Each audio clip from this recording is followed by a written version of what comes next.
Hello and welcome to this short video on how to reset your Concur Travel password.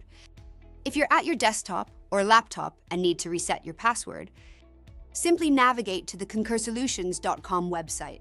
Once you're there, enter your SAP Concur username or login ID, and then click the next button.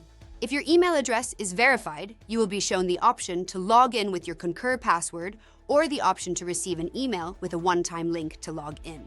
Clicking on the SAP Concur Password button lets you put your Concur password in. Underneath the next button is the Forgot Password option.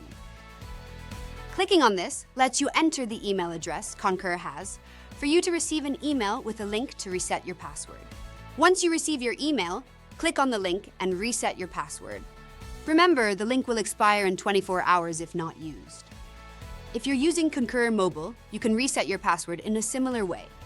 First, launch the app on your device, then follow the same steps as for desktop.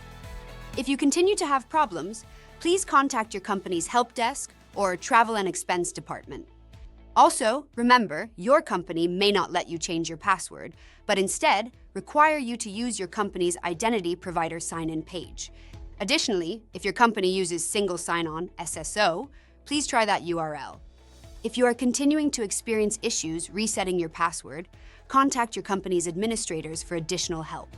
If you do not know who they are, that information may be located in the company notes section within the Concur Travel and Expense product, or you may find it within your company's internal documentation systems. Another option is your company's site administrators can provide you a temporary password. Upon sign-in, you should update this password to something unique. I hope this has been helpful. Watch out for more useful tips and answers to help with your travels.